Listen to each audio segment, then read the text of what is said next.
Hey everyone, in this video I will show you how to use Notion for a competitive analyst in 2025.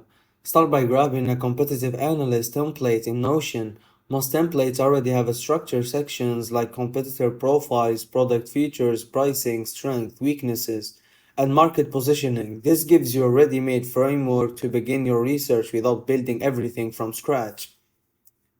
Fill in each competitor profile with details like their website, product, screenshot, customer feedback, and even social media activity.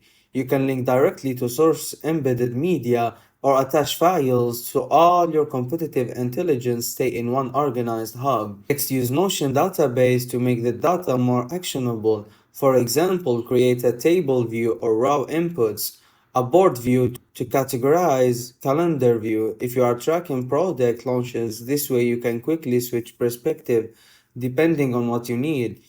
You can also connect your analysis page to other key areas like your workspace, like marketing strategy, sales, planning, or product development. That way your insight flow into decisions instead of just sitting in a silo.